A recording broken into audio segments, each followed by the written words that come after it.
Hello everyone. This is the second part of the Velveteen Rabbit. In the first part, the Velveteen Rabbit is given as a gift to a boy for Christmas in his stocking, and the Velveteen Rabbit spends a lot of time on the floor of the nursery. He talks to the skin horse, and the skin horse explains to him about how he can become real. And the Velveteen Rabbit thinks that sounds fantastic, but he's a little worried about how it's going to happen or if it's going to happen to him. In the second half, we'll begin with the boy who's just made the Velveteen Rabbit real. And then, one day, the boy was ill. His face grew very flushed, and he talked in his sleep. And his little body was so hot that it burned the rabbit when he held him close.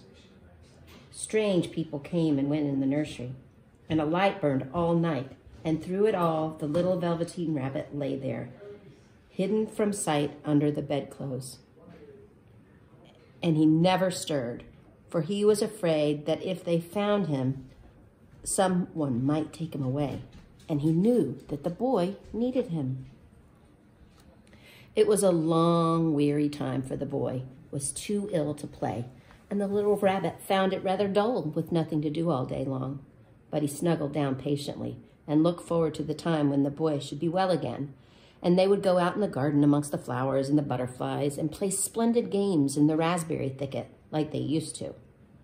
All sorts of delightful things he planned, and while the boy lay half asleep, he crept up close to the pillow and whispered them in his ear. And presently the fever turned, and the boy got better. He was able to sit up in bed and look at picture books while the little rabbit cuddled close at his side. And one day they let him get up and dress.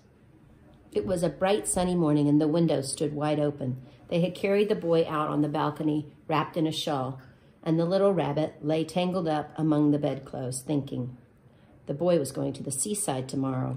Everything was arranged, and now it only remained to carry out the doctor's orders. They talked about it all, while the little rabbit lay under the bedclothes with just his head peeping out and listening. The room was to be disinfected, and all the books and toys that the boy had played with in the bed must be burnt. Hooray, thought the little rabbit. Tomorrow we shall go to the seaside. For the boy had often talked of the seaside, and he wanted very much to see the big waves coming in, and the tiny crabs, and the sand castles. Just then Nana caught sight of him. How about his old bunny, she asked. That? Said the doctor. Why, it's a mass of scarlet fever germs. Burn it at once.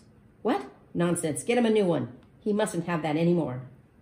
And so the little rabbit was put in a sack with the old picture books and a lot of rubbish and carried out to the end of the garden behind the fowl house.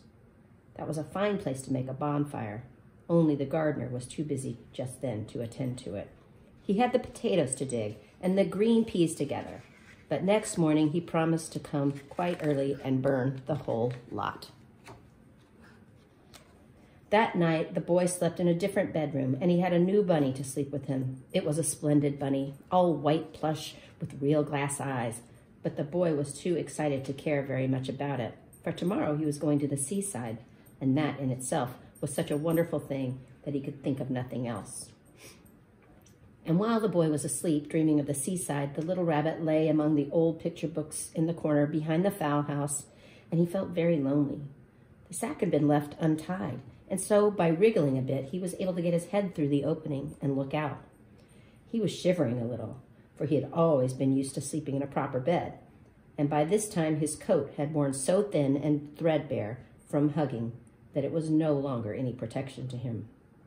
Nearby, he could see the thicket of raspberry canes growing tall and close like a tropical jungle, in whose shadow he had played with the boy on bygone mornings.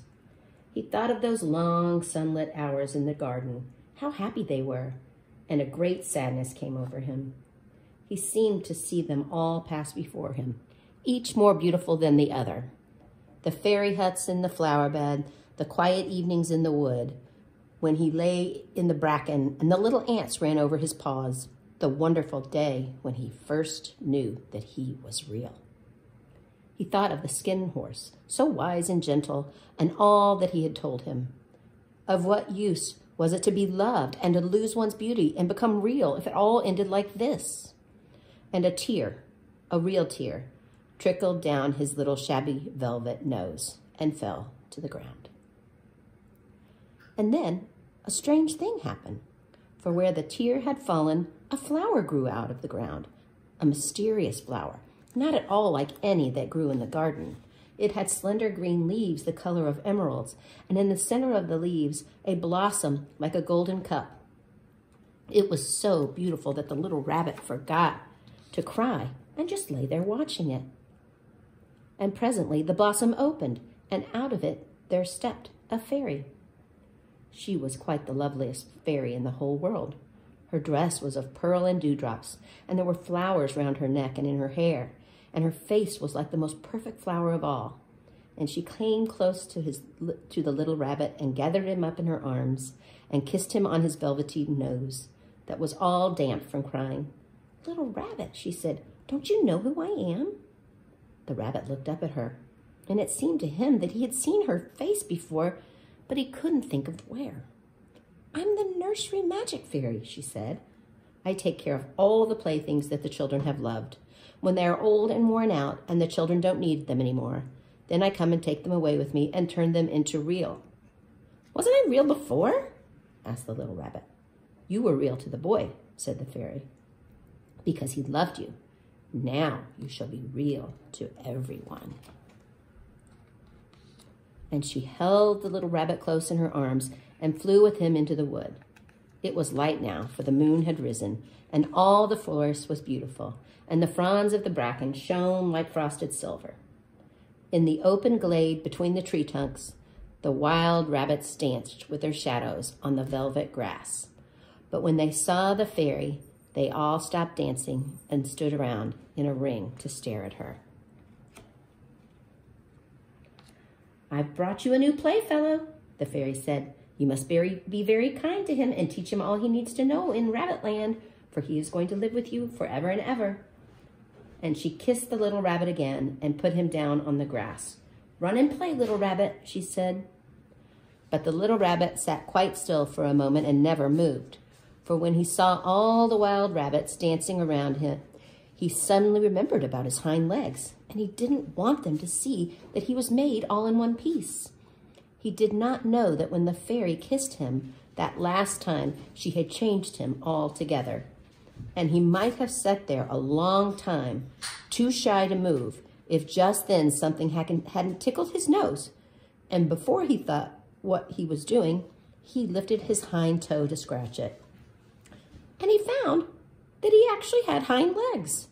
Instead of dingy velveteen, he had brown fur, soft and shiny, and his ears twitched by themselves, and his whiskers were so long that they brushed the grass.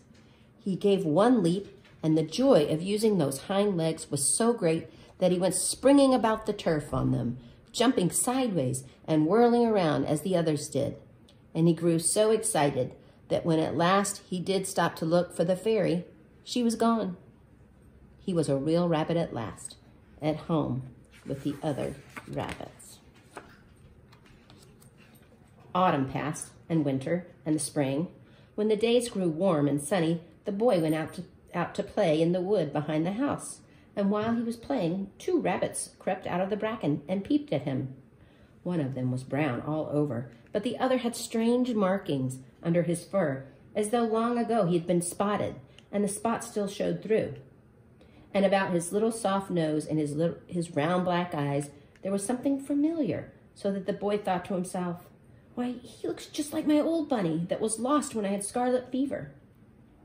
But he never knew that it really was his own bunny, come back to look at the child who had first helped him to be real. I hope you liked that book. I loved it. I have a lot of parts I really like in it, but my 2 favorite parts are, I love the conversation between the Velveteen Rabbit and the Skin Horse, and how the Skin Horse explains how you become real and how you get a little shabby and dirty in the process. And I also love the part when the fairy comes at the end and turns the Velveteen rabbit from a real rabbit into an actual rabbit. Next week, I'll be reading you another book, and there are 3 clues where I'm going to be reading. So I'm going to be drawing a picture of an amphibian. Here are the 3 clues what the amphibian is. The first clue is they come in all sizes and colors. The second clue is they live in ponds. And the third clue is they croak. Ribbit! See you then.